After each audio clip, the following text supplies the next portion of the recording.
Hey y'all, my name is Tamra Andress. I am your Fit and Faith podcast host. I'm pumped to be here. Just me, no words, no scripts, no intros, no outros.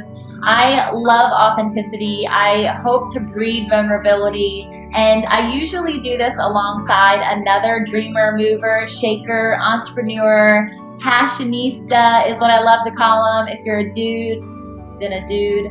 But I am loving just coming together in community with other people to share their high and low stories, to share their journeys to comeback, because I believe ultimately that's where God would have us. He would have us on the mountaintop. And even though we learn a ton in the pit and in the valley, God would want us right now, especially in this season of life, in this time of our culture, to shine. And so here I am. I want to teach you how to shine. I want to be alongside you when you get your glow. I want to catapult you into your calling, whatever that is. So this isn't a fitness podcast. This is not a religious banter, though we preach Jesus all day long. And this is not just about nutrition or health or wealth, though I like some green, and I know you do too. It's not okay for us to not be okay with talking about all of these things in unison. You guys, we don't just need a mental health podcast. We don't just need a fitness podcast. We don't just need a religious, spiritual podcast. It needs to blend. This is what Fit and Faith is all about. It's all about creating alignment, connectivity. It's about pursuing your wholeness and claiming it over your life and over the lives of the loved ones that you have around you in your community. So thank you for tuning in. I would love to get to know you more. You can like, review, subscribe, whatever it is. Send me an email, DM me. It's me. I have an amazing team alongside me, but you guys are getting me for now. So enjoy. I'm so pumped to have a coffee conversation with you, is what I'd love to call them. Don't have my coffee right now, but I have it in my system, as you can see. All the love. Let's do this together and keep going for your dreams, y'all.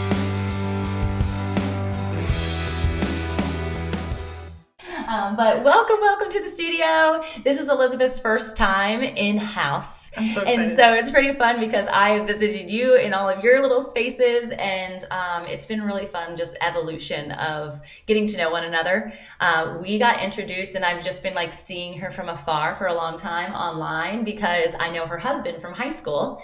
And so seeing, the type of person that he married, it's like so cool because we ran in the same social circles and kind of all like jived with like that. Not necessarily that we should be claiming ourselves as high achievers, but in that like go kind of mentality, positive for sure, and just really jovial people. Like I felt like we always had fun, but we were always doing something around leadership. And so to see that he like fell into that in a marriage setting, I'm like, yay, I love that. Like he met a good match with you, and likewise for you, for him. But to see what you've been doing has been really amazing. I actually came alongside you last year, and that development helped me personally grow, think outside of the box. But really, I came to you for rest because I feel like what we do is very similar in how we coach, but then at the same time, like where are we getting filled? Where's our cup being full? And last year, you were that for me. So I am excited for you to kind of overflow to my audience and share what it is that you do. And we have a lot of like connections. So just let's dig in. I'm excited about it. I feel like we've collaborated in so many different ways over the years. I'm like, how have we not like sat down and done anything like this one-on-one? Yeah. I mean, because even way back when like I did pictures for your modern maternity stuff, like gosh, that's so true. I know. And then like our connection with Tatiana, like I love it. Yeah. So I'm really excited to be here, and we loved having you in Creative Network and all that good stuff. Yeah, it was really fun. And I think, I know that, but I just forgot about it. But your photography skills are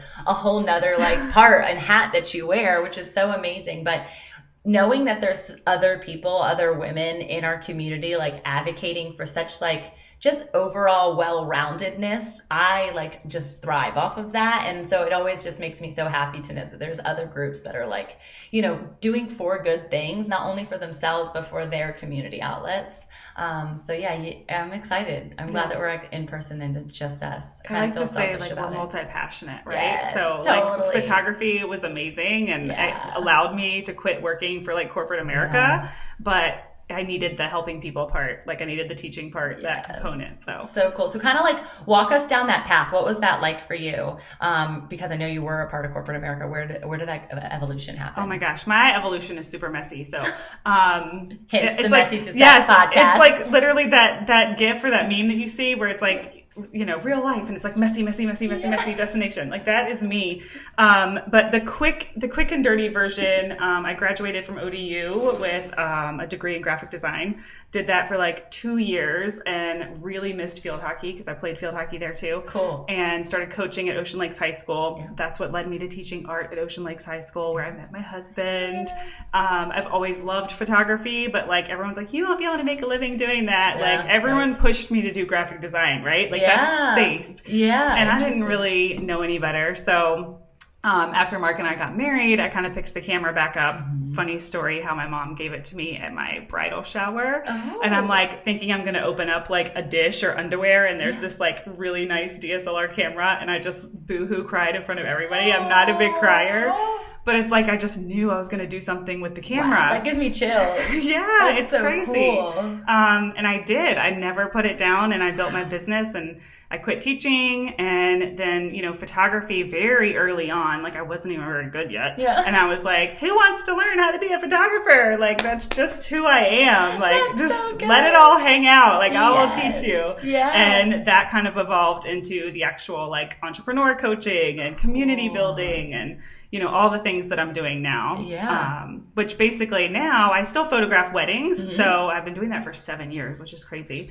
But I'm taking a lot less because I have 3 kids at home. Yeah. So I'm looking to take like 5 weddings a year versus like 25. Wow. Yeah, and then I have the 2 memberships. So the Hampton Roads Creative Network. And then I have a virtual membership, Shine the Light Society. Yes. Masterminds. Like, I'm just a total nerd. It's so good. It is so fun. I'm the same way. Like my husband comes in the morning and I'll be drinking my coffee and getting ready, and I'm listening to like a podcast about like SEO. And he's like, what are you doing? And I'm like, oh my gosh, this is so interesting. So did you know? And he's just like, why? Like he loves me. He just kisses my forehead and is like, you're cute, and walks away. Where he comes to me though with like outlandish things. He's telling me about this guy who is hiking like a 4,000 mile, so larger than the width of the United States in China, along this almost like a rock scramble. And he's going like historically, like learning about what happened in that area. So he tells me stuff like that all the time. I'm like, see, you're weird too, just in your own weirdness, and that's okay. I love the blending of all the different types of people, and that's where that multi-passionate space comes into play, because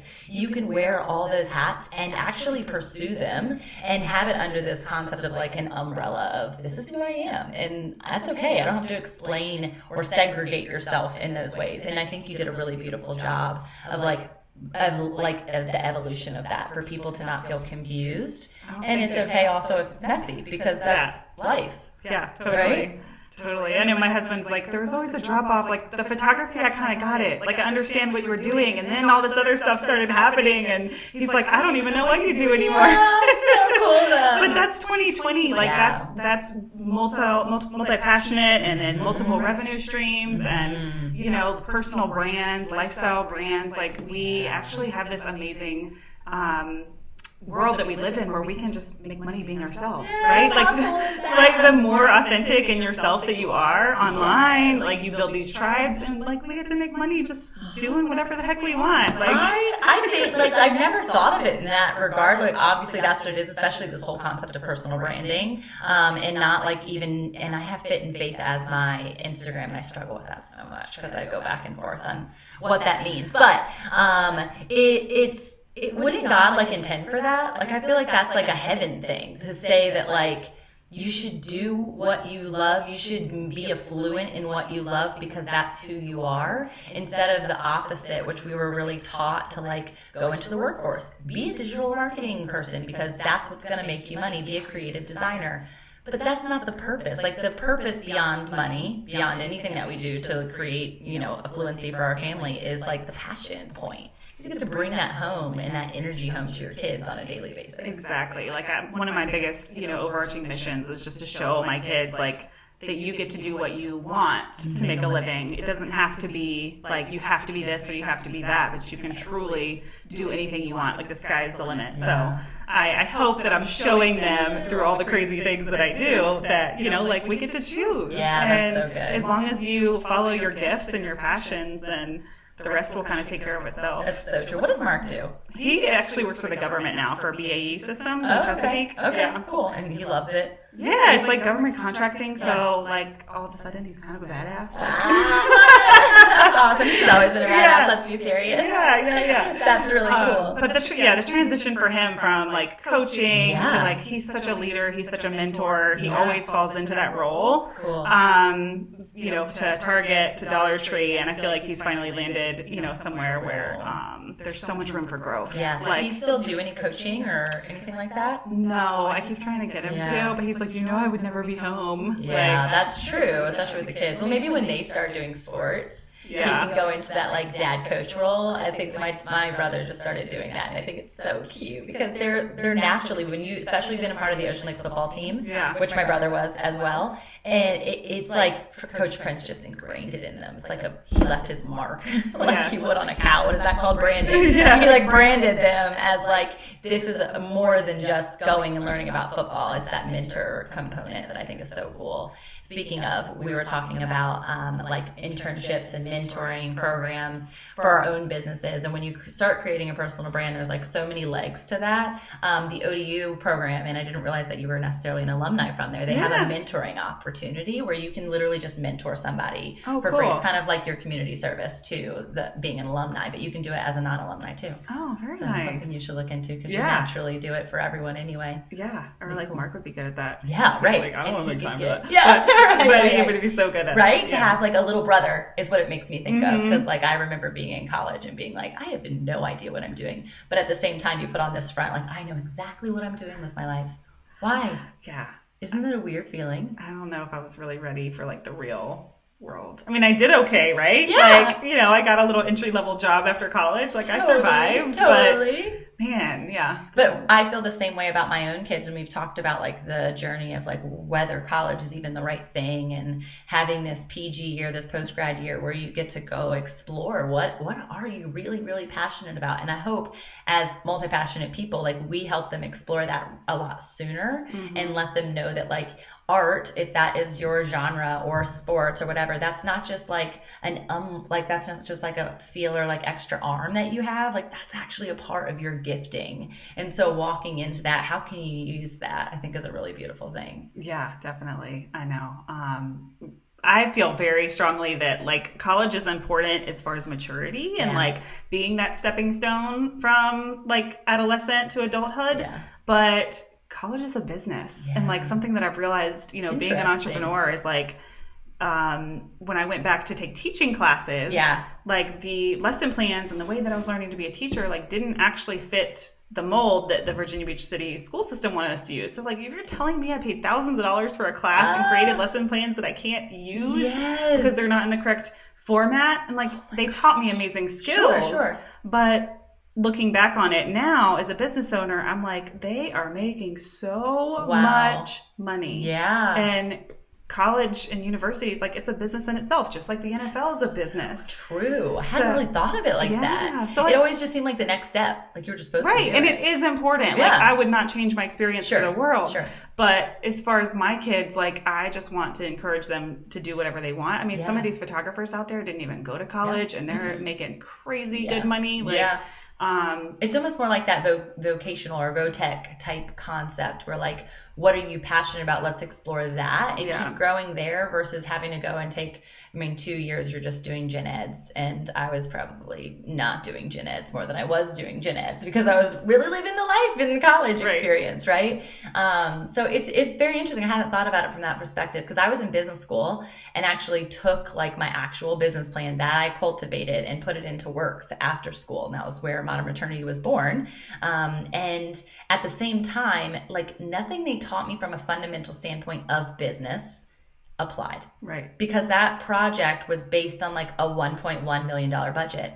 And we wouldn't probably be here sitting in this little podcast room if that was the case of what my startup was like, right? Yeah. That was not the experience of opening a retail. Don't recommend retail at all. Like use that as your sidearm, okay? If you like fashion, that's cool, but it was really hard. It's still really hard, especially with the online retailers coming into play with that. But I agree. I think that that's a really interesting thing to look at, and like, where our kids go, we don't know, but we can. And of course I want them to go to college, but I want them to feel good about it and passionate about it, and not because they have not to. Because it's the next step. Like for me, it was not academic. It was all field hockey. And I just majored in art because that's all I knew was art and field hockey. And, I love it. You know, but you still, even in what you do today, you do so much art. Oh yeah. And I definitely use a lot of the skills that I learned. I just don't necessarily think it's the only way. You know, like I think when we were raised, it was like, you go to college. Like that's what you do. Totally. And if you don't, you're like, oh. Yeah. Oh. Yeah. What are you going to do? You're going to work at McDonald's? Totally. Right? But now you see people that don't go to college that are doing extremely well because of technology and, you know, all the doors that social media has opened. Yeah, my husband didn't go. So that's like why it's such a huge conversation in our home, because he's got a great, you know, successful business. Success being what it is to everybody's a little bit different. Yeah. But to us, it works and it's enough. And so it makes me happy to know that there are options for our children versus feeling like there's a direct path. So speaking of the kiddos, you just introduced number 3 to the clan 2 months ago, December, right? Or November? 3.5 months. Gosh, was it that long ago? Yeah. Was it October? October 3rd, yeah. I'm an October baby. I have 2. I have an October 3rd and a Halloween baby. Yeah. Oh, that's so fun. Yeah. I love October birthday parties. They're the best. Get ready for like all the dress up. I have some really cool ideas for you. We'll have to talk about that offline. Yeah. But yeah, so that's been a part of it. So what has that transition of like being an entrepreneur? Because I just was with a bunch of women last night at Core, and like the main piece is like this concept of balance.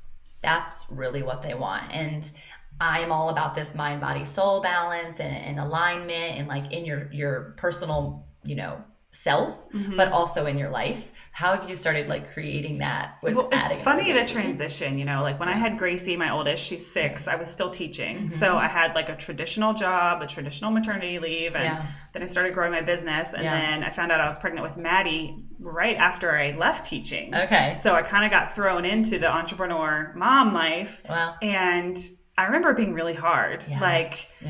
I really wanted to work, and I knew I needed to work, and this was my first opportunity, like being my own boss and like trying to balance that with, you know, having 2 kids. And that was really hard. And I feel like I became very much a workaholic, and like work was first, and like not really first. I'm not like one of those like my kids come first, work comes first. It's all about like balance. But I'm in a different place now because I feel like I learned how to be in control of my business. I learned how to be more of a CEO and not an employee within my own business. And when we get to that point where we're overworking and we're doing everything, like we're actually being an employee more than we are being the CEO. That's good. And now with Anthony, right before he came, I had kind of mastered this whole concept of like my 15-hour work week. Yes, so I really only work about 15 hours a week while my other kids are in daycare. The transition has looked a little bit different. I have my mother-in-law who helps me 2 to 3 days a week, and then I have him home with me. But I don't mind putting in an hour or 2 at night when my husband's home. But it's just different now. Like I'm not ready for him to go to daycare. Like I want to keep him home with me. Totally. You know, and poor Madison, like middle child situation. But you're like, here you go, just go. I have stuff to do. Yeah, it's just a different season. Totally different season. And also, like that just speaks to wisdom, right? And like it takes time to like cultivate and evolve into the type of person that we, you know, the best version of ourselves. And I know, like even thinking about moms who start their motherhood journey at 20 years old, I'm like, oh my gosh, like that sounds like I don't even know who I was. I still am learning who I am now with 2 children. And so like seeing that evolution for you, I think is a beautiful thing because it speaks to how you can provide other moms that like sense of rest and knowing like you don't have to put in all of the grind, all of the hustle. Like you get to enjoy the heart of like part of that journey. And not every mother like desires to have their not desires, that's probably not the right word, but every mom wants to be the stay-at-home mom, right? And so I know that quite a few women, I was partially that way after I was home with the kids for like a year and a half. I'm like, I gotta work. I gotta do something. Yeah. I need them to go to school so that I can like be fueled in communication and just like adult interaction beyond like at the green bean, right? Like I want to like actually have like valuable conversation, and it was a good placement for me because I was able to like release knowing that like eventually they were going to be in school and they're going to grow and have their own like experiences, but then when we come together I could be fully present and not feel like that mom guilt.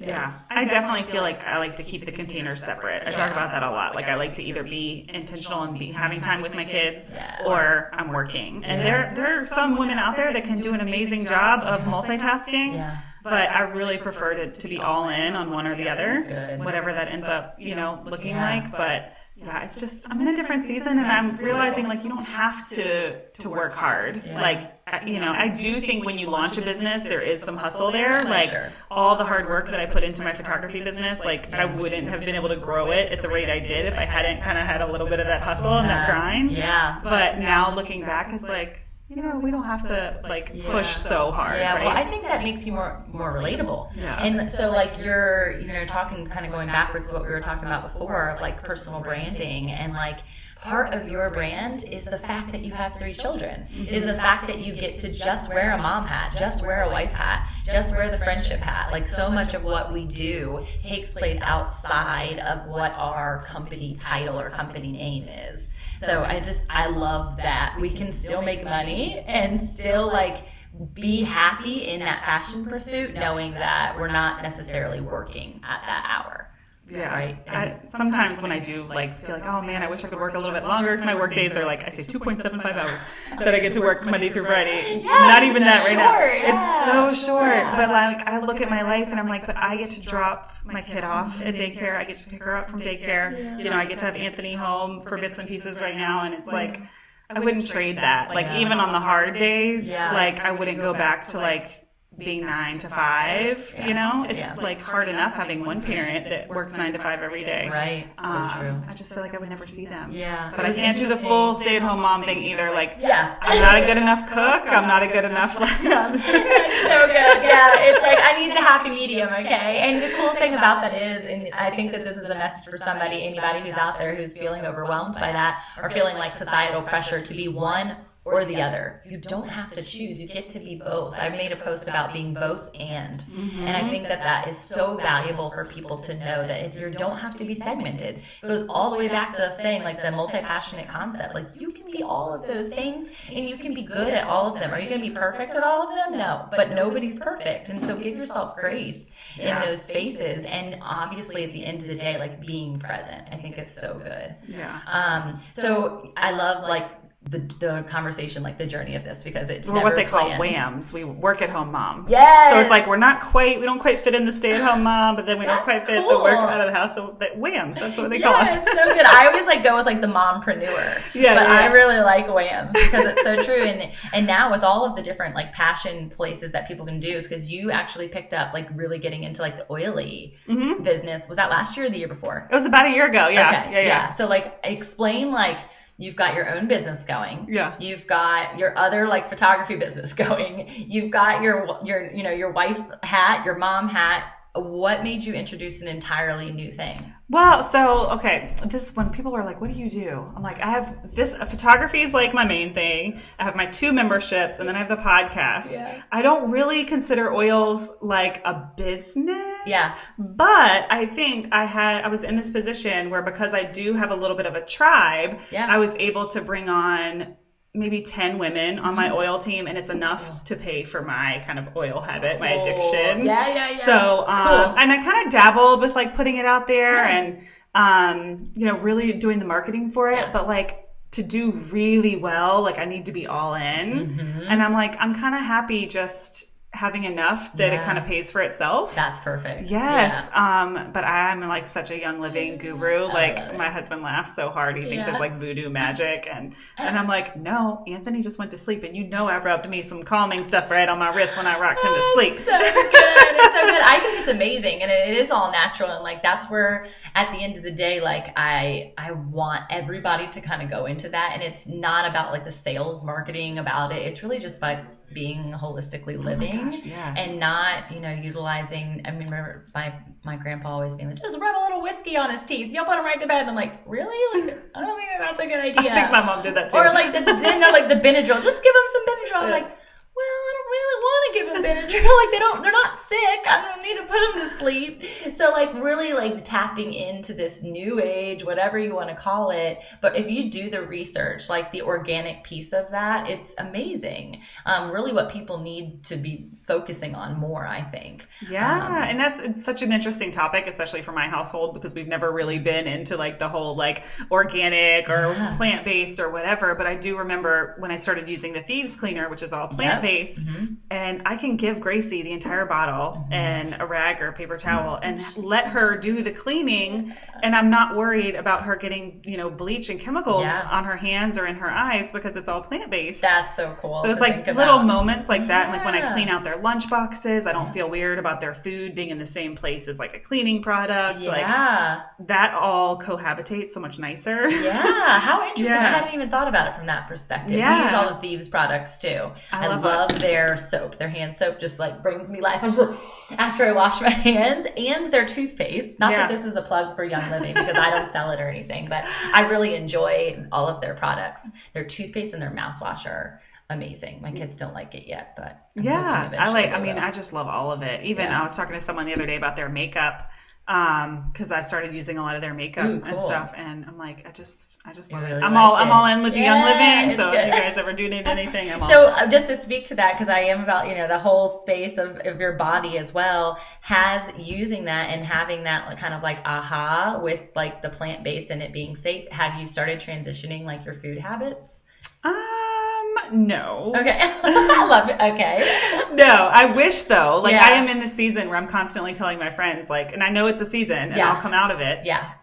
But with 3 kids running around, it's like literally like oatmeal cream pie over the kitchen sink kind of life right now. And it ain't pretty. It is not pretty. But I do, like before kids, I was pretty like clean eater. I enjoyed like the Ultimate Reset program that Beachbody does. The 21-day fix is a really good one. I've never done the whole 30. That seems a little extreme and scary for me. We've talked about the intermittent fasting. A little scared of that while I'm breastfeeding. But that would probably be. But I have such an appreciation for it. But like it's super expensive. Which I'm sure is like everybody's excuse, right? Like it's too expensive. Definitely. But it's not my season right now. But it's will get there. And it's that's the thing. And luckily, as you continue to go through this season, like the availability of it, because people are becoming more aware of it, is so like much more tangible. But it takes effort to do, especially our teacher was talking about how our kiddo's lunchbox is the only lunchbox that looks like that in his classroom. Now, mind you, half the time he comes back and half of his lunch isn't eaten. And I'm like, dude, if you want a snack, like you got to eat the rest of this. I don't want that. I'm like, well, that's what we're having. But like exposing, I think, is the biggest thing at the end of the day, is like the exposure piece of like, try this. It might not be what you're used to. You might think it's gross, but if I give it to you enough times, eventually you're going to be like, all right, this is all I got to eat. Right. Yeah. So it's interesting and something that we're really like, advocates for, but my husband is like really good at it. And I'm at the place of like, I'm halfway, my foot is halfway into the boat. And then I have the 30% of the time where I'm just like, come on, let's just run through Chick-fil-A really quick. We'll make this happen. Oh gosh. Yeah. Right? Chick-fil-A. Yeah, I know, but it's like a little at the time, right? Like you guys didn't get better at it overnight. And, I feel like Young Living has been like just kind of dipping my toes and like cleaner and the ditch and switch and doing things a little bit better. And I will say, like before I was like cohabitating with a super picky eater, like I did the kale chips, I did all the stuff. Like I was super into it, like sweet potato fries, like from scratch. But like he won't touch any of it. Like, and then there's that battle of like, well, do I cook all of this for myself? Right. And then you'd have 3 meals because it'd be yours, Mark's, and the kids. That's a lot of work. It is. What about I used HelloFresh for a while, and just from the fact that I'm not really a good cook, that's my husband's shtick, is I was like, I enjoy the art and the act of cooking. I just am not good at it. So why am I going to put all this time into it that it's going to come out like blase, when you could do it and you would enjoy doing it, and then it's so yummy at the end. So I wanted when I was a stay-at-home mom, I wanted to just like provide that to my husband. And I don't know if I was like trying to wear the hat of just like, let me be really good at this mom thing, this wife thing, because this is where God has me right now. And so I ordered HelloFresh, and it was amazing. I did learn a whole lot about cooking, but as soon as the box didn't come, I was out. Yeah. Oh yeah. Because like, we got to make a decision, and we've talked about decision fatigue. Yes, it's so good. Yeah, it's so true. Yeah. So I guess like I want to kind of go backwards, because this is a really cool like rabbit hole, but we could stay here forever. Is where you are in your life right now versus where you thought you would be. Like you're talking about leveraging like your word and concept. Like what does that look like for you? And like, are you not happy? Of course you're happy, but like, is it what you thought it would be? Oh my gosh. So speaking of like the healthy fitness, like I always thought I would be like the fit mom. Yeah. Like, oh yeah, I'm going to bust out these babies and I'm going to have a six pack and it's fine. Yeah. Totally. Like, but no, that is not my life at all. Like I totally thought that. So, but like I'm also in a place of I'm raising females. Yeah. I never, ever, ever do any type of body shaming on myself, like in front of my girls. My mom never really did either, but I do remember like a lot of like exercising in the basement and like talking about diets and talking about losing weight. Like I was very aware as a child. Yeah. But I am just in a place in my life where like I'm okay with being curvy. I want to be healthy. Yeah. And I've got my little like 8-minute mile thing I'm doing on the treadmill. Cool. Like being healthy is super important, but I definitely never pictured like I don't want to say struggling, but like I've had thyroid issues and I don't really struggle with like how I view myself. Yeah. That's just super important to me, raising girls. Absolutely. But because I was a total athlete in a marathon, I was like, I'm going to be the fit mom. And now I see the fit moms and I'm like, dang it.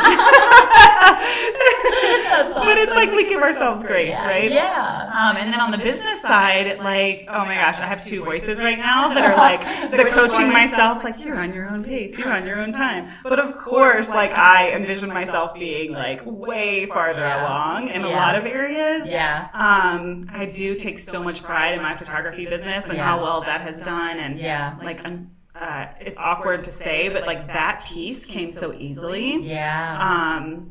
Maybe it was my background or just the way that I showed up, but the coaching piece is a lot more difficult, right? Like it's not tangible. Like taking pictures and serving people in that way is such a tangible skill. Whereas coaching, it's like not only, you have to kind of tell people why they need it. Yeah. You know, like, so true. It's a different sale. Yeah, it's a totally different thing to sell. It's a totally different thing to do. And that has been like so much more difficult for me. To figure it out. Like, why? Why would I do that? Why would I invest my money in that versus the tangibility of getting a photo album at the end, right? Yeah. There's like, I get that. And it was like such a clear path, right? Like I knew a lot of wedding photographers. I knew where I was going and how to get there. It's like this clear roadmap where like all this other stuff is like I'm kind of inventing it out of thin air. Like Creative Network didn't exist. Right. I went to all these little, networking things and I didn't feel at home in any of them. So I'm like, okay, I'll just make it. Right. Yeah, we were talking about that last night, how I used to go to like BNI things and they were awful. Like, no offense to anybody who goes to BNI, but like try Creative Network or Core for that one meeting, like literally 30 minutes and be like, this is really different. It is a really different experience. And I always felt like super stuffy, and we were talking about elevator pitches and like elevator pitch is so long ago. Like just stop with the elevator pitch and let's like just learn and build relationship and connect with people versus like pitching yourself. Nobody wants to be sold anything anymore. So I think that's a huge thing that we're combating as entrepreneurs and like doing a lot of this stuff. Like we're crafting it. No, it's not, nothing's new. Like they say, like you're giving the world something that's already been done. Something you said has already been said by somebody else, but you're doing it in your own uniqueness. And so you're pulling from all these different sources that we're learning from. Podcasts, books, events, conferences, webinars, there's all this information coming all the time, and then you make your own out of it. What did I pull from that? Here's what Tamra offers the world. Here's what Elizabeth offers the world. So I have a lot of people who follow along that are life coaches or business coaches or fitness coaches or health coaches. Like for that, from your perspective, like what has worked for you? What has worked, the networking and the relationships, hands down. Just having that mentality that like everyone knows someone, right? Yeah. So when I was offering my masterminds, there was a lot of questions about like, well, how do I know that everyone in there is as elite as I am? Yeah. And I'm like, you need to come in with an attitude that everyone knows someone, and no matter what level they're at, they may have a sister or a brother or a cousin or someone that needs the services that you're offering. And if we can meet every single human and just know that they have an entire social ecosystem, and that one relationship, like my relationship with you, is more valuable than like 50 surface level ones, because you actually getting to know me and vice versa, like we're tapping into each other's like social ecosystem. That's really cool. Yeah. So, I mean, that's just what always has worked for me. Like I am a little bit extroverted, so I like to hang out with people. But like hanging out in that space of like the serving and the actually like giving a hoot about people and creating that atmosphere where they feel seen and heard, like hands down, like you're going to be memorable if people feel like they can talk. Right. And, like everyone wants to be heard. Yeah. Like we're all out there for the same reason. Yeah, absolutely. So if we can provide that, people will continue to come back to us. Good. I think like the biggest thing that I've seen you do, which is something I like to emulate, is like just that piece of consistency. So regardless if you were coming to the table with your photography, I feel like from day one, you were already personal branding, maybe even without knowing or having lingo to what that was. Which is a really amazing leg up for you in comparison to other people who are all constantly selling their product. And you're like, oh, I have to unfollow her. I don't want to see that anymore. I want to see about you. I want to see like maybe how that product plays in a role in your life, or how that coaching strategy has played a role in your life, the outcome. We want to know those things. I love that you mentioned the extrovert, because you made a really good post about introverts. Oh yeah. And I really loved it because I think that that's so necessary. So my last year's core creative group there was so many extroverts, maybe one or two introverts. I just had a meeting last night with the second group, and only one of the other women in the group was an extrovert. Everyone was introverts. And so the meeting ended 30 minutes earlier. I've never sweating had like I gotta meeting, get these people to talk. I never had a meeting end early. It always is 15 minutes. So it's like 2.5 hours. Yeah. And so I like look at the time and I'm like, I looked through my notes. I'm like, did I do everything that I did last week? I'm so confused. What's happening right now? And I was like saying it out loud because I'm like super authentic like that. And I'm like, well, guys, we're done. Like, do you have any questions? Do you feel fulfilled? Like, working with an introvert is so different than working with an extrovert. And I feel like in our online space where like everything is about like, how do you create a relationship with people? One, through the screen, and two, with an introvert. It's hard. Yeah, and a skill that I'm really working on, because I don't come by it naturally, is being patient and like waiting for people to process. So you ask a question, and I don't like silence. So I'll ask a question and I'll just keep talking, like thinking like I'm giving them time to think, but I'm going to talk so while they're thinking so that they can come back with the answer. When what my coach does is so phenomenal at is he will just wait. Like it does not matter how many people are sweating or waiting for their turn to talk. We will sit in silence until that person has processed their answer. And I'm like, I've really got to get better at that skill. Really good, me too. Because the introverts need it, right? Yeah. Like they need to be able to process and, think about what they're going to say before they say it. So if I catch myself, I'm like, sorry guys, I'm just talking, but it's your turn. It's your turn. I'm fine. I think that's a really good thing. My husband always, you hear that you have 2 ears for a reason, and like get better. And everybody says like you will be a better business person if you learn to listen. Like listening is such a powerful skill. I think for me, and like you were just saying, it's almost like the introvert processes inwardly and the extrovert processes outwardly. And so the same thing, we're around the table. I asked a question. I'm trying to explain like the project that we're working on. And I see their like eyebrows furrow, or I see them like biting their lower lip, or I see them like tapping their pencil and like looking super confused. And instead of just letting them like process, I'm like, okay, I see that you're confused. What else can I help you with? Let me elaborate on this. Let me give you an example. Let me help you in your area. And I'm horrible at it. But at the end, I felt like we got the result out of it. But I think the processing, I'm allowing them to process way later, where we should let them process like in that time, because it would be so much more valuable to them. Yeah. So we can work on that together. Yeah. And just like asking the right questions, like questions are so like staying away from like the you shoulds and trying to always like ask people the right question. And it's so cool. Like, I feel like I can recognize now when people do that for me.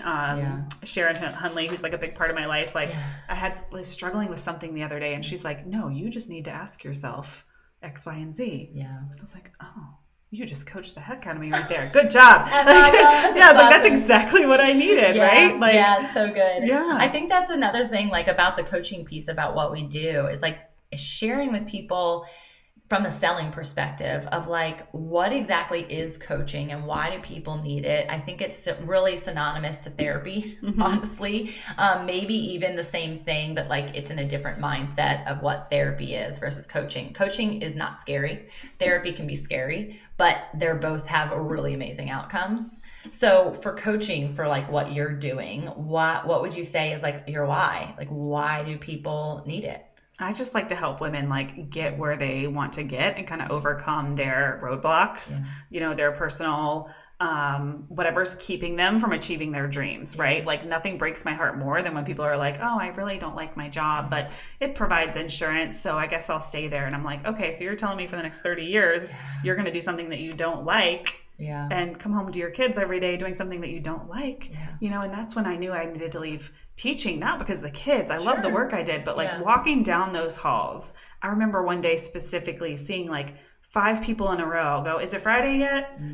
Is it Friday yet? And that's just how you talk to each other. And I'm like, I cannot live my life counting down to Friday. That is not how I want to live. So I just really, really love like that moment when women realize like, wait, I don't have to like live like that? You mean that's not the only option? So good. Right? And like all of a sudden, like these doors start opening for them and they start seeing opportunity in other places. And I really, I don't really look at myself in the mirror and say I'm a coach. I was a field hockey coach and I do think I like bring all of those skills to the table.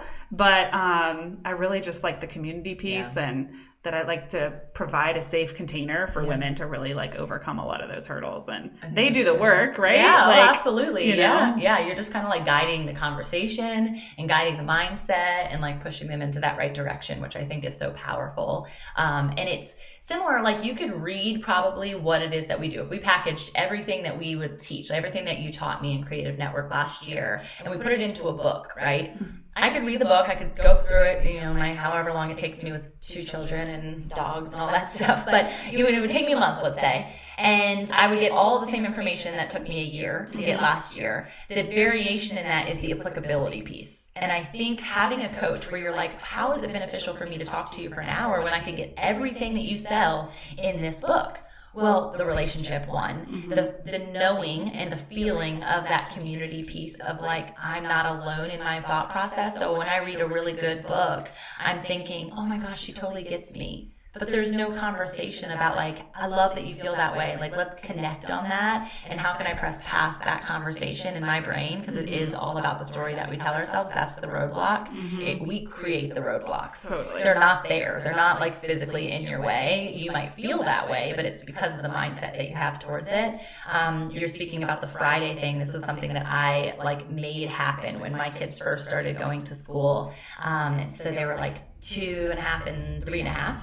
And I was making it that Tuesdays was like my day that I got to do all things fit and faith, all things passion, all things individual, even my own doctor's office and my workouts and stuff. And so I started like saying all the time, like, Tuesdays are my favorite day. And it was insane how it changed my perspective of my week. Monday was always exciting because I knew Tuesday was coming. But like that start of the week, I'm like, okay, today I can like do all of this, but tomorrow, like this is going to be awesome. So like, it's not a matter of living for one day, but it's a matter of like scheduling and creating margin in your life so that every day you have something to look forward to and you get to be passionate about that something, whatever it is, whether it is just your kids, whether it is just your date night, like Tuesdays is now date night, so I always look forward to that. But like creating that in your life. Yesterday, Tiana and I were talking about like play and fun, like also adding that piece because we have to have the balance. Yeah, definitely. I would totally be a workaholic if I didn't like if I wasn't married with children. I would never come out of this office. Well, I think work feels like play for us. Yeah, it does. It so does. You're like right. we just like create different things and put different things. It totally feels like play. Like to me, work and fun are all bundled up together. Of course, there's things we don't like about work, but I look forward to it every single day. With Cooper going hiking this weekend, like I really wanted to go with him. You always have like that double-edged sword when you're a mom. Like I really want to be there for that practice, but I also have this meeting, right? Yeah. And so also walking that fine line, but it would be. He was like, I'm really sorry that you can't come like hiking with us, and I'm like, I appreciate that, but don't be sorry. Like, mommy's doing stuff she's really pumped about. It's going to be really fun. He's like, yeah, but you have to work. I'm like, yeah, but I get to play. Like, it's going to be so fun, and I get to help other people. And so, like kids hear it everywhere. So if we can, like, create that conversation and actually talk through it, it goes back to what we were talking at the beginning, like giving them the availability to know that they don't have to just go to work. Yeah, and like not talking about work like it's a negative thing, right? Like let them see our excitement about it. Yes. Yeah. And sure. I think for a while I was really good about saying, instead of saying work, it was create. Yeah. Mommy's going to create. Mommy's going to create. Mommy's going to create. And I got away from it because I started working at their school. Mm-hmm. So they saw me going to a job. Yeah. And so I need to bring that back because it was such a fun thing. They're like, oh, what are you creating today? Versus work, they're not really interested. They're like, oh, she's going to work, she's not going to be with me. But if I tell them about a project, like, and they say, Mom, I'm creating something in art class, like, you're immediately intrigued. Well, tell me about it. Mm-hmm. So creating conversation, I think, is so important with our kids around work. Yeah, definitely. When Gracie was really little, I used to tell her, Mommy's going to go photograph the princess today. Oh, like, I love that. Yeah. Creates this picture for them of, like, happiness, and it's really cool. Yeah, definitely. So what's next? What do you got going on? So for this 2020? year, I'm really trying to hone in on my one-to-one coaching, or like a higher level mastermind. Cool. So I've got my memberships, mm-hmm. which are like kind of like lower tier ways to work with me. Mm-hmm. So I'm working on like the extension model of like being able to continue elevating and working with some of the same women, or some women that come in that are like, I don't really want to be put in a pot with 50 other women. Like, I just want the one-on-one coaching. So, really just working on that and trying to think of fun things to call it other than just one-on-one coaching, right? So right. I've been tossing around like being a visionary strategist. Ooh, or I like that. Like the one-on-one visionary strategy sessions. Like, it's funny because, my target market for my podcast and everything is like the creative type B woman that has like the messy success. But so I've had so many people come to me recently that are the opposite of that. Mm-hmm. And they're like, I just need to call you every time I need a creative conversation. So I'm like, how can I help out some of these CEOs that are not the visionary for their business? Because a lot of us are, especially in the creative space, like the visionary is the CEO. Yeah. But then, think about like a bank or a big, large real estate company, like, they're very kind of like corporate. Sure. So they may need a creative person who understands personal brand. Yeah. Like to help them get out of the box. Yeah. Totally. So I'm like kind of tossing around that idea. That's of a whole other thing. Interesting. Right. Like consulting almost. Like creative consulting for companies that don't have a visionary. That's really cool. But again, like people don't know they need this, right? How do you package it and sell it? Exactly. Yeah. But I feel like that's something that's kind of been put in front of me a couple of times. So just trying to like switch my baseline. Yeah. So photography's been my baseline salary, and then coaching has been like the sidearm, like you said. Cool. So trying to flip flop. Cool. So like it'll be like, yes, I'll shoot your wedding. I'd love to remodel my bathroom. But exactly. That's so good. But we're not there yet. But that's kind of the end goal. Yeah. Oh, I love that. I think that's really cool. And just to see that, like how it's changed is, I just think, so neat. But knowing and giving yourself like the ability to do that and the freedom to do that, and I think that piece is so necessary, but something we're all missing, because in your standard 9 to 5, and I don't mean to shoot 9 to 5s, because you can be super passionate about what you do 9 to 5. That I need to get out of my mind.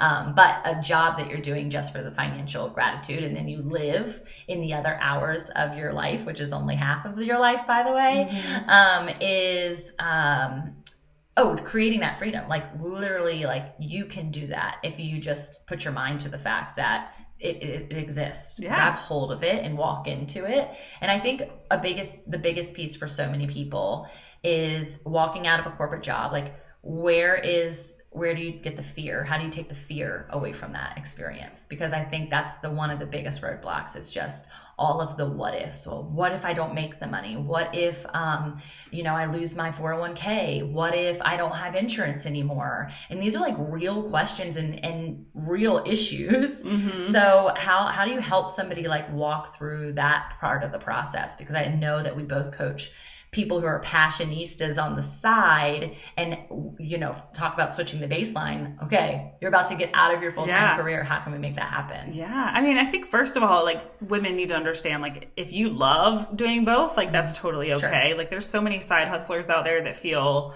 like less than or like mistreated or like, like I've had people tell me I'm too ambitious. I can't talk business with you all the time, whatever that might be. Like it is okay. Whatever space you're in, 9 to 5, side hustle, both, it's totally fine. Yeah. But when people are unhappy in the 9 to 5 and they literally like want to get out and they want to live this entrepreneur life, that is the biggest stoppers are being afraid of the finances, the health insurance, the 401k, totally. And I've always been a risk taker. So like, I don't want to live 30 years of my life unhappy. Like that's a no-brainer to me. But for some people, it's so hard, that security blanket. And I totally get it. And I think it's just a matter of like, what do you see your life like 5 years from now, 10 years from now? Like if you could design your life any way possible, what would that look like?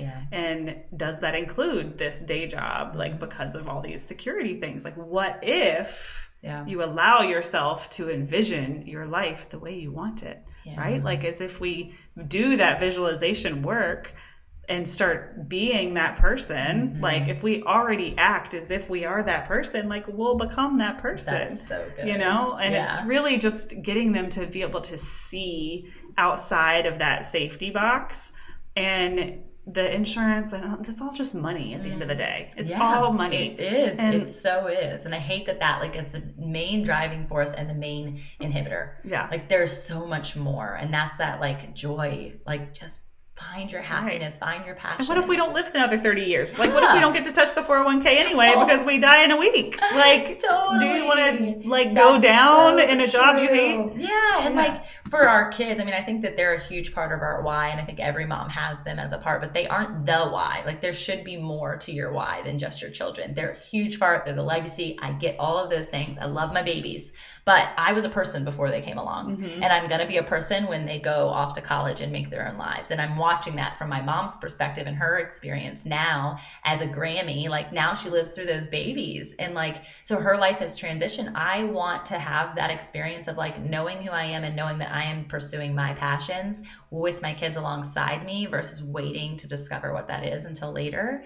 So I think it's a huge piece, but like, I forget where I was going with how we started that part. Well, like, we don't want to put that on them. Yeah. And that's like we've had this conversation before about like, when I've had some women that I'm coaching and I'm pushing them and they say, well, my kids come first. Oh, yes. And it's like, okay, but like, why put that on them? Yeah. What about 10 years from now, all the women that are writing that on their social media, my kids come first, my kids come first. Like, yes, I have this dream, but my kids are first.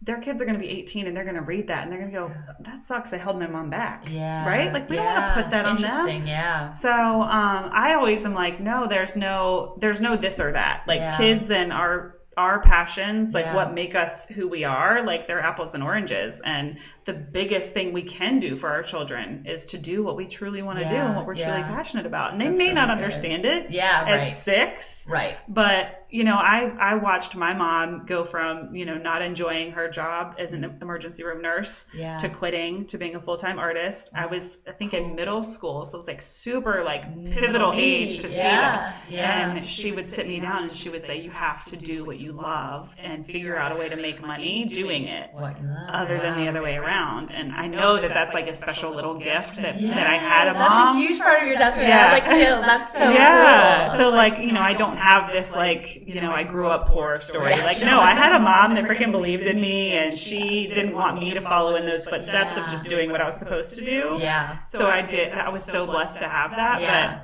So I just always thought about that, cool. Like, do what you love first, and then really figure out how to make a living doing it. Interesting. My story is similar in the sense that my mom, from the time we were born, she did have that perspective of like her kids went first, but she did it in such a way that she created her business out of it because she loved kids so much. So she started an in-home daycare once I was born. So she had my sister before me, then I came along, and now she's been in business for over 30 years. She's had 12 kids in her home that entire time. So watching her do that and like truly love what she does, and like has a waiting list for 2 years, and like people plan having their children around when they can get into my mom's, facility. But she was actually like the gift giver of my business plan in college. I call her because we would always dream together, and I was like, Mom, I have to do a business plan. I'm with 6 other people. Half of them are dudes. Let's come up with a plan. Like, what is this going to look like? So pitching diapers and babies to 3 guys who are 19, 20 years old was really interesting, but they got behind it. And now when we planted that business, she was alongside me that entire journey because she was able to like be passionate about it. So it's been really cool to see her passions evolve as she's become older. And I think often you get to like 50 and you're thinking, okay, I'm so close to retirement. My mom is like, she's like, I am just starting out. Like, this is in its baby infancy phase and I want to see it grow. And she has all these huge dreams. So to be like a legacy of hers and watching those dreams unfold, it's so neat. And like,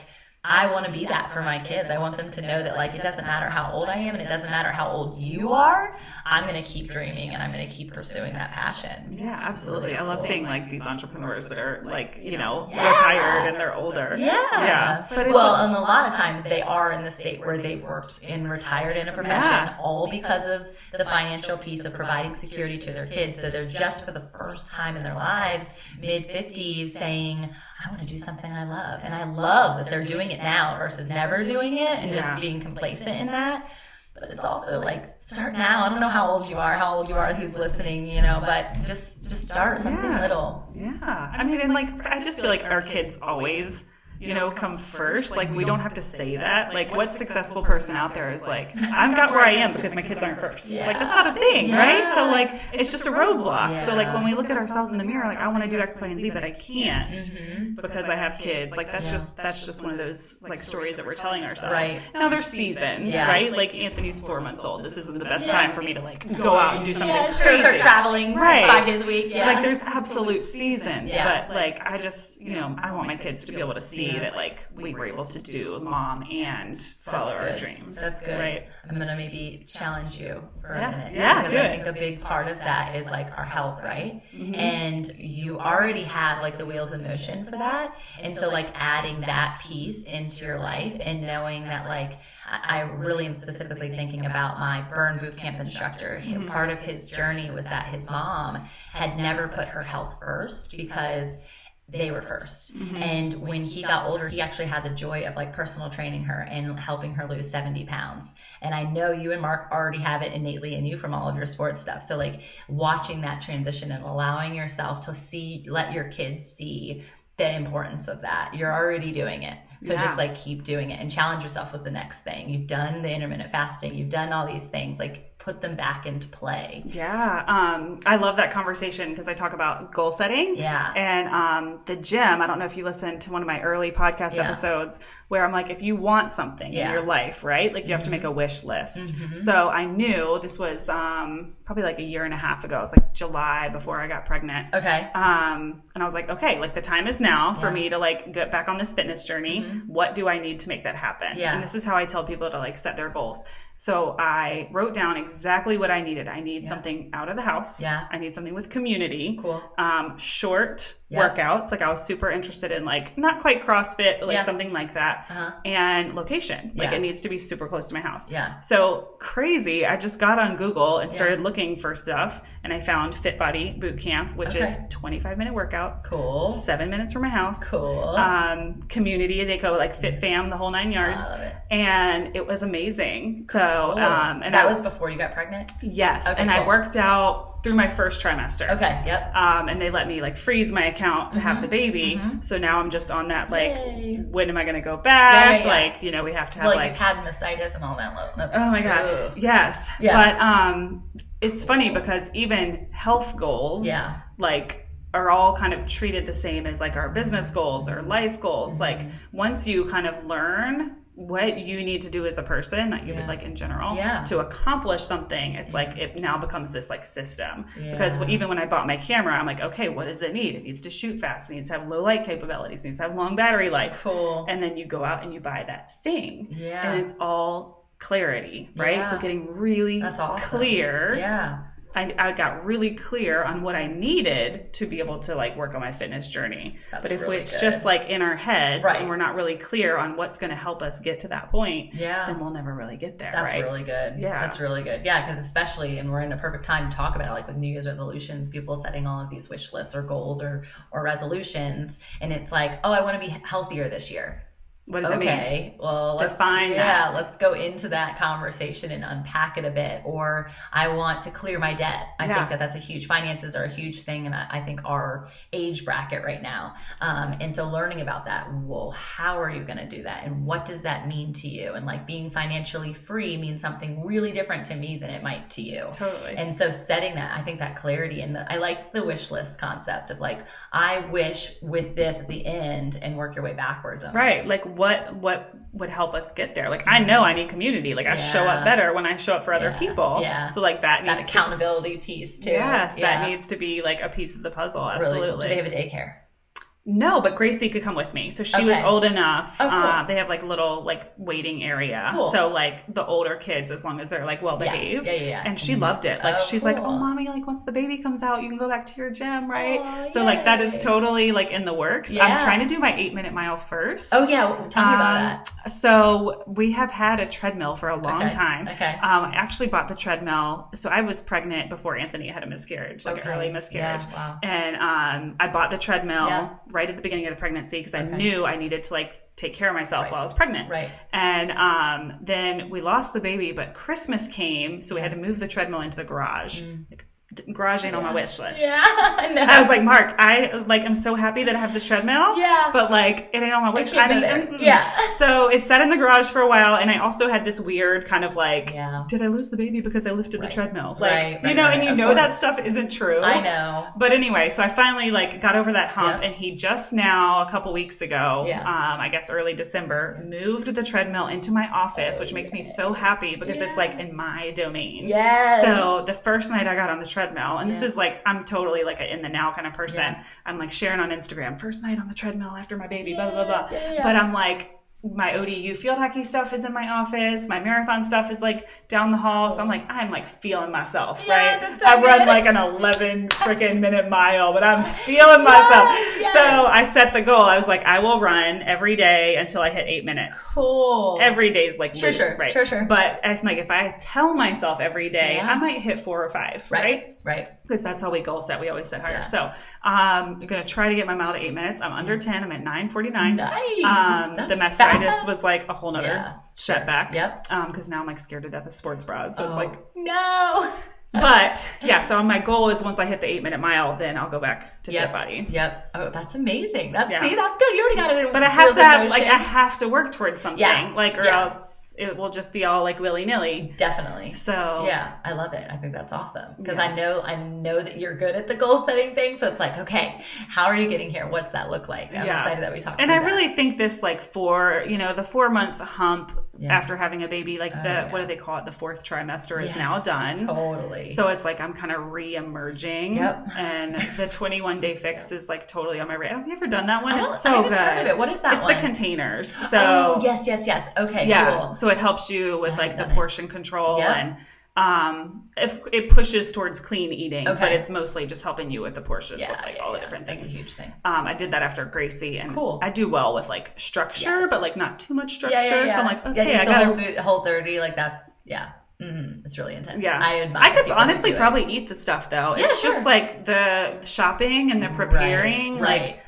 And the planning, and like I am not somebody, and I need to be better at it with looking at ingredients because I do shop at Whole Foods and Trader Joe's. I think, it's all good for you. Yeah, it's not always the case, and so like that's a whole nother thing. I just want to get it done. So like I'll let my husband grocery shop because he'll look at every single little thing. Yeah, Mark grocery shops too. Yeah, but then if I add in like now we got to add in my healthy stuff that you won't eat. Now I feel like I'm kind of being a burden. I love it. You're like, babe, I need you to get this. Right. But it's coming. That's cool. Really like, it's interesting when you have your 3rd kid, you're like, okay, I know that I will turn a corner. Like getting dressed is a big one. Yeah. So like I'm taking my kids to daycare. I'm like a hot mess. I got no makeup on, sweatpants on. I'm like, I've done this before. And there will be a morning where I Yes. wake up and I just reemerge into society Yes. like it never happened. Yes, it's so true. Even watching you walk in today, I'm like, oh, she looks beautiful. You look so well rested. I did think that he was born in like the end of November, so Yeah. I did get that part wrong. But still, to know that like you are here, Yeah. you're alive. I have a little bit of You're makeup well. on. Yeah, I did not beautiful. put curls in my hair, but You you look know. amazing. You look so good.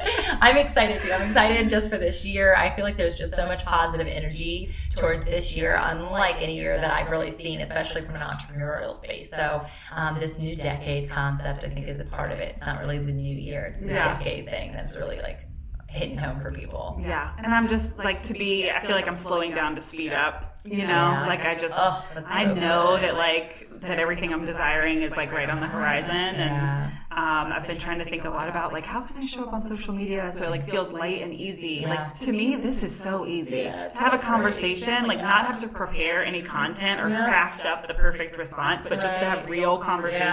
That's easy to me. It's so nice. It's the writing. And that's what people want. Like at the end of the day, like that's what's going to, that know, like, and trust, right? If they're going to see you, they're going to have this experience with you and be like, oh, I could totally relate to her. I really like her. Now they have the intrigue of what is it that she does? Yeah. What does that mean? Versus you telling them, this is what it is that I do. And they're like, oh, she's another person just like all the other thousands that are trying to do that. Yeah. And you don't even like have that peak. So I love that you, like I said, I feel like you've been authentic and vulnerable before that was a tagline.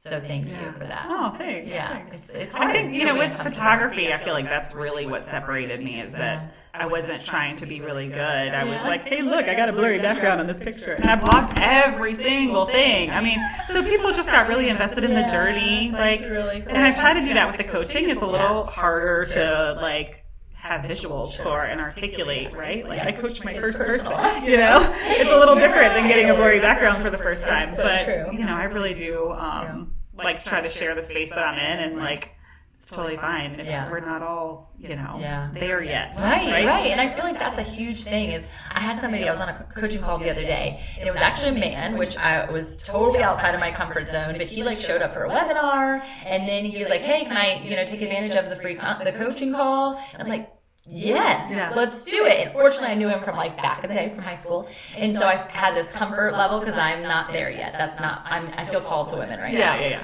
So we're having a conversation and he's like, so I really love how you put everything out into the world. I feel like it's crisp and it's clean and it meets me and you have so many different areas that you tap into, your Instagram, your Facebook, your podcast, all those different stuff. And he's like, how? And I was like, oh, hold on. Like, that's a big question. How what? And he's like, how do you manage it all? How do you do it all? Like, how often a day are you working? And I probably gave him a shock factor of like that 15-hour concept because I work a whole nother job. This is like my passion area right now that I want to flip the script to and say, this is what I get to do all the time, but I'm not there yet.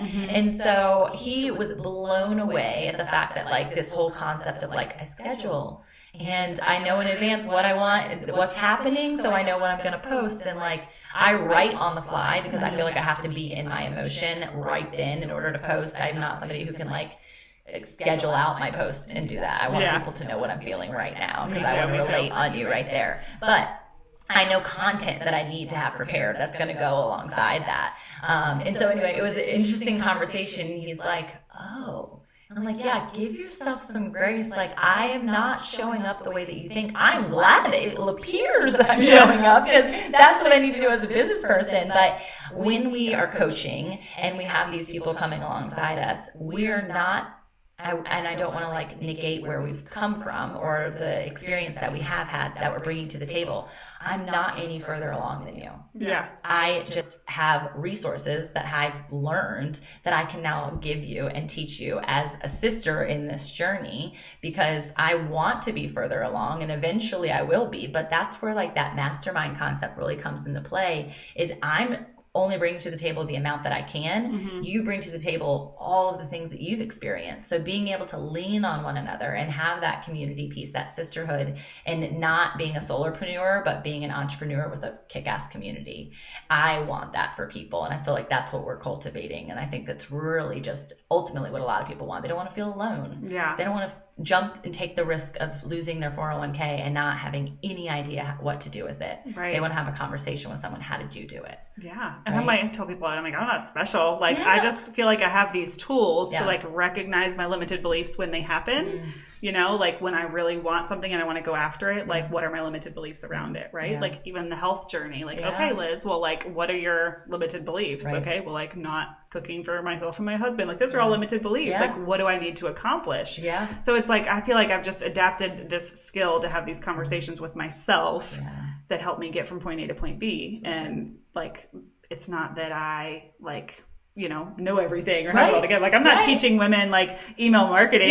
Like we have those conversations. We do, I will talk about Flow Desk any day, but like I'm not teaching X's and O's, right? Yeah, like exactly. I'm just helping people like have better conversations with themselves. Yeah, I think that's so good. That's such a good way of like, but again, how do you sell that? Like, you're like, what? I have conversations with myself. What does that mean? Yeah, but you get it when you're another entrepreneur. Like you understand what that can be. So I hope that this podcast like meets all of those people. I already know like an entire group that I want to share it with, but it'll really just be a resource, because I think at the end of the day, that's what you are in such an abundant way. And you do it with such, again, authenticity. And I love that about you. Oh, so thanks. Thank you so much for this time. I'm like, I feel like we could just keep going. I know. We could. Well, I'm excited. We can. We'll just do it another time. Part 2 coming your way. Yes. With Elizabeth Henson. So tell people how they can find you. Yeah. So I have a podcast called the Messy Success Podcast, and we were talking about leveraging. So we will do like a part 2 on my end.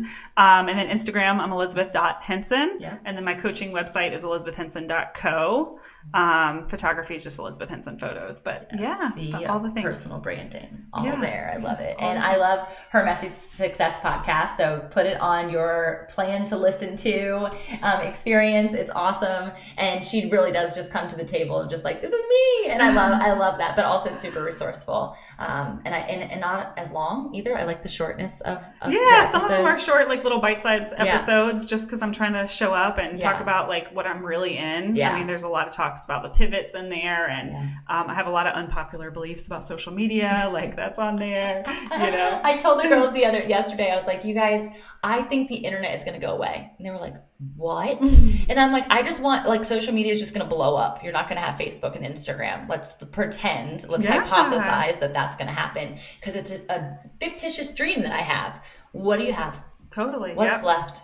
Yeah. And so I think that's going to happen. Let's just call it out. But if it doesn't, if people could focus in on like the relational concept of what it is that you're building. It's not about your bank account. Yeah. It's about what are you giving society? What are you giving your end user, your customer, your friend, your fan, that they're going to then grow from. Yeah. Like, and it's not about us. That's the first thing I teach people is like, if you can show up and realize that it's not about you at all, it's about everybody else, then like people are going to start like finding you more interesting. So right? good. It's so good. It's so true. Well, I'm so pumped, you guys. Thank you for being here. Thank you for having me. If you have questions, you can totally drop them on comments, and we'll go back and chat that way. But yeah, we'll be sending this to the podcast studio, and it'll be on all of your listening platforms in like 2 weeks. Yeah. So thanks. Thank you so much.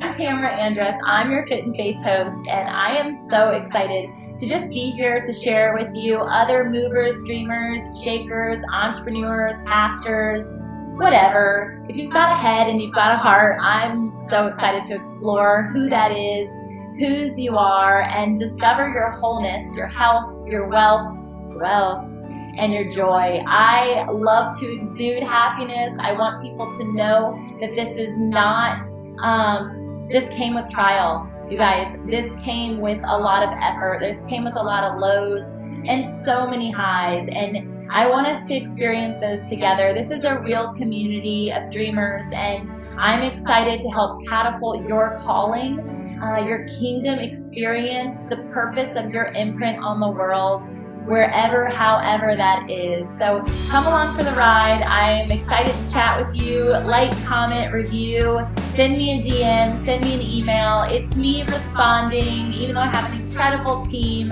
And so I'm just excited to get to know you. Let's connect, let's create community, and let's walk in our calling.